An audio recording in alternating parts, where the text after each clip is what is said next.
Simple খাবারের মধ্যেই লুকিয়ে থাকে অনেক সময় আলাদা একরকম একটা শান্তি আর তৃপ্তি। খুব বেশি মশলা বা কোনো রকম ঝামেলা ছাড়াই কখনো কখনো সবচেয়ে সুস্বাদু খাবার তৈরি হয়ে যায়।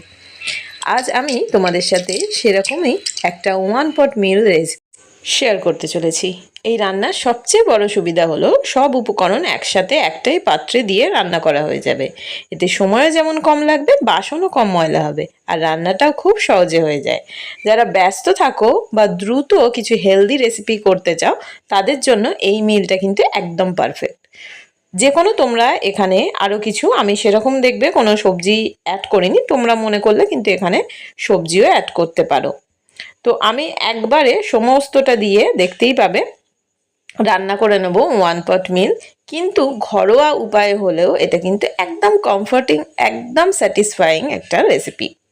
আজকের এই রেসিপিটা খুব সহজ, হেলদি, একদম কম উপকরণ দিয়েই তৈরি করব।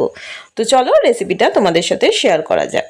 তো প্রথমেই দেখলে আমি এখানে চাল নিয়েছি, চালটাকে ভালো করে ধুয়ে আমি ভিজিয়ে নিয়েছি। আর এখানে অল্প করে একটুখানি কাজু, চীনাবাদাম, কিশমিশ ওটাকে একটুখানি ফ্রাই করে নিয়েছি। তো এটাকে আমি কিন্তু ঘিয়ে করব। তো একটুখানি ফ্রাই করে নিয়ে তুলে নিয়ে আর কড়ার মধ্যে ঘি দিয়ে নিয়ে এখানে আমি দিয়েছিলাম দারচিনি, ছোট এলাচ, তেজপাতা। আর এখানে আমি পেঁয়াজ কুচিয়ে রেখেছিলাম, সেইটাকে দিয়ে দিয়েছি, কটা কাঁচা লঙ্কা দিয়েছি, আর দিলাম আদা আর রসুন গ্রেট করা। এখানে আদা রসুন বাটা দেওয়ার কোনো দরকার নেই, গ্রেট করে বা থেতো করে দিয়ে দিলেই হবে। এখানে একটা বড় মাপের টমেটো আমি কেটে রেখেছিলাম, সেটাও দিয়ে দিলাম। দিয়ে এটাকে আমি অল্প একটু নুন দিয়ে দিচ্ছি। নুন দিয়ে দিলে এটা বেশ নরম হয়ে যাবে। তো একদম সিম্পল একটা সহজ উপায়ে আজকের এই রেসিপিটা তোমাদের সাথে শেয়ার করছি। সিম্পল, কিন্তু একবার ট্রাই করে দেখো, দারুণ খেতে লাগে আর হেলদি একটা রেসিপি। তো দেখতেই পাচ্ছ, তোমরা ঘি বাটার যেটা হোক ইউজ করতে পারো, বা যদি তেলও দাও খুব অল্প করে দিও, তাহলেই হবে। তো দেখো এখানে আমি কিন্তু সেই রকম কিছুই ব্যবহার করিনি। আর এখানে দেখছো আলু দিচ্ছি, এই আলুটা কিন্তু একটু সিদ্ধ করা। আমি ডিম আর আলুটা একসাথে একটুখানি সিদ্ধ করে নিয়েছিলাম। ডিমটা তো আমাদের সিদ্ধ লাগবেই, তার সাথে ডিমটা যেহেতু সিদ্ধ করেছিলাম, আলুটাও কিন্তু একটু সিদ্ধ করে নিয়েছি।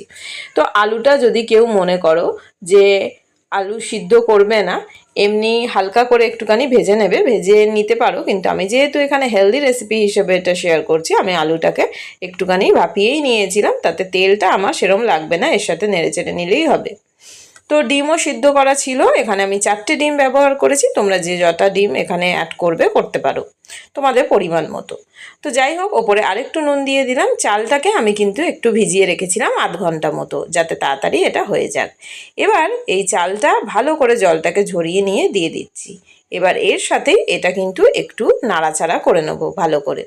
তো তোমরা এখানে নিজেদের পছন্দ মতো কিন্তু চাল ব্যবহার করতে পারো। এখানে তোমরা গোবিন্দভোগ চাল বা এমনি সিম্পল চালও কিন্তু এখানে ইউজ করতে পারো, যার যেটা পছন্দ। তো যাই হোক, দেখো আমি ভালো করে এটা কিন্তু নেড়ে চেড়ে নিচ্ছি, এর সাথে ভালো করে মিশিয়ে নেব। এখানে কিন্তু আমি কোনো রকম আর গুঁড়ো মশলাও অ্যাড করব না। আমি দেখতেই পেয়েছো শুধু এখানে গুঁড়ো মশলার মধ্যে নুনটা অ্যাড করেছি, আর কিন্তু কোনো রকম হলুদ গুঁড়ো, লঙ্কার গুঁড়ো কিছুই কিন্তু এখানে দিইনি, দেবও না। তো এটাকে ভালো করে দেখো একসাথে নেড়ে চেড়ে নিচ্ছি। এটাকে এইভাবে নেড়ে চেড়ে নিয়ে এটা আমরা জল দিয়ে দেবো।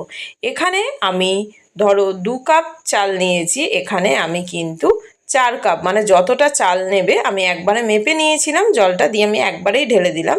মানে আমরা যদি 2 কাপ চাল নিই, তাহলে আমরা 4 কাপ জল দেব। আর যদি তোমরা এমনি ঘরে থাকা যদি এমনি চাল দিয়ে এটা রান্না করো, তাহলে কিন্তু জলের পরিমাণ আরেকটু বাড়িয়ে দেবে। ধরো 4-এর জায়গা তখন কিন্তু সেটা 6 দিতে হবে। আর যদি এমনি গোবিন্দভোগ চাল নাও, তাহলে কিন্তু এইরকমই মেজারমেন্ট করলে হবে, মানে ডবলের থেকে একটু কম হলেও কিন্তু অসুবিধা নেই।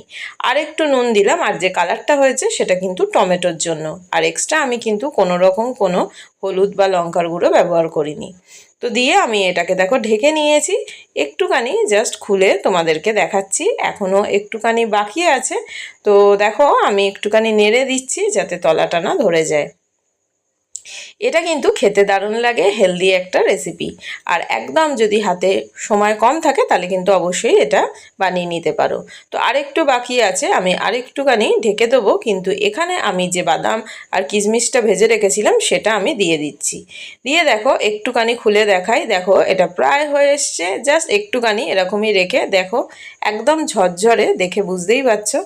দেখো, আর পুরো এটাকে টেনে নিলেই আমি এটা নামিয়ে নেবো। এটা প্রায় হয়ে এসছে। এরকম অবস্থাতে এখানে আমি একটুখানি ঘি অ্যাড করব।